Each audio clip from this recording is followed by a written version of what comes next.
Bharatiya Janata party पक्षर सदस्यता अभियान कर्मशाला अनुष्ठित। Bharatiya Janata party विधि व्यवस्था अनुसार प्रति 6 वर्ष सदस्य अभियान ग्रहण कर परिप्रेक्षी में जगतसिंहपुर स्थित आदिकवि सारला दास संस्कृति भवन परिसर में केन्द्र बीजेपी निष्पत्ति क्रमे सदस्यता अभियान कर्मशाला अनुष्ठित हो जाइछि।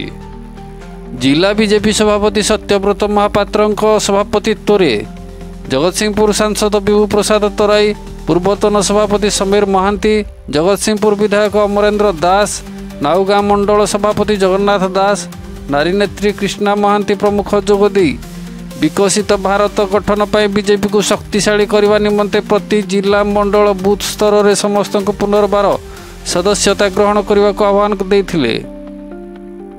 यह सदस्यता अभियान कर्मशाला जिलार विभिन्न प्रांतर शताधिक कर्मकर्ता जोगदे। जगतसिंहपुर ज्योतिरंजन परिड़ा रिपोर्ट, जागृत भारत न्यूज।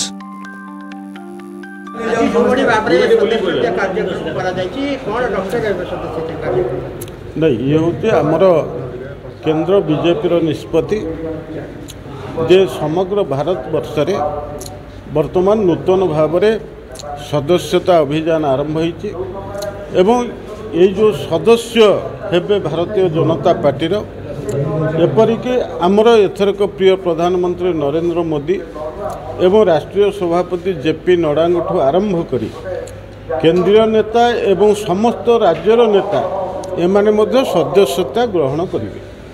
तेणु वर्तमान भारतीय जनता पार्टी होची समग्र पृथ्वी रे सबुठु बृहत राजनैतिक पार्टी एवं चाइनार कम्युनिस्ट पार्टी की टपी आमर मेंबरशिप बढ़ी। तेणु से आधार रे प्रति 6 वर्ष जो भली भाव में सदस्यता अभियान हुए आज सबु जिला स्तर रे सबु मंडल स्तर रे बूथ पर्यंत ये सदस्यता कार्यक्रम चलिबो। एपरिक आमर वर्तमान सबु जिला को वर्तमान राज्य नेतृत्व गस्त करुचंती, प्रशिक्षण दौरान एवं सदस्यतार उद्देश्य संपर्क में बुझाउचंती एवं किभली भाव में भारतीय जनता पार्टी के आम शक्तिशाली कले एवं सरकार प्रशासन एमानक माध्यम किभली जनमंगलकारी योजना गुड़िक ठिकणा भाव में कार्यकारी हो पारिबो एवं देश को किभली तृतीय बृहत अर्थनीति में परिणत करा जाई परिबो। एक विकसित भारत तैयारी करिया पई जदि भारतीय जनता पार्टी की आमे शक्तिशाली करिबा ताहले ये कथा संभव हबो। तेणु आंतर्जातिक स्तर में भारतर गारिमा बढ़िबो। ता सहित प्रत्येक राज्य एवं प्रत्येक केंद्र शासित अंचल रे आमर ये सदस्यता अभियान वर्तमान त्वरान्वित होती एवं आसंता सेप्टेम्बर 1 तारिख दिन आमर प्रिय प्रधानमंत्री नरेंद्र मोदी यार शुभारंभ करेंगे। ता परठू प्रति राज्य में ये सदस्यता अभियान चलिबो। तेणु से आज जगतसिंहपुर जिले में आज सदस्यता अभियान पाई एक कर्मशालार आयोजन होती एवं से आमर जिलार प्रमुख नेतृमंडली एथिरे जोग देइछन्ति।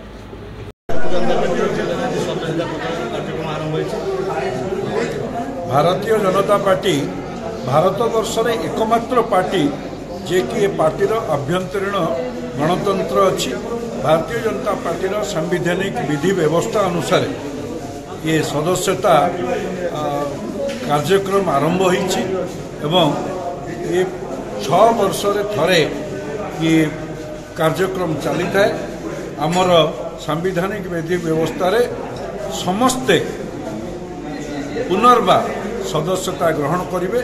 से नेशनल राष्ट्रीय सभापति आरंभ करी प्रधानमंत्री आरंभ करी मुख्यमंत्री आरंभ करी सरपंच पर्यंत समस्त निर्वाचित प्रतिनिधि एवं समस्त साधारण कार्यकर्ता आरंभ करी समस्त जनसाधारण को सर्वव्यापी सर्वस्पर्शी सदस्यता करने ये अभियान उद्देश्य आसंता 1 तारिख ठारू विधिबद्ध भाव में सर्वप्रथम राष्ट्रीय सभापति प्रधानमंत्री को सदस्य करेंगे एवं से दिन ठारू सदस्यता ये लगातार भाव में 2 मास धरी ये कार्यक्रम चलिबो।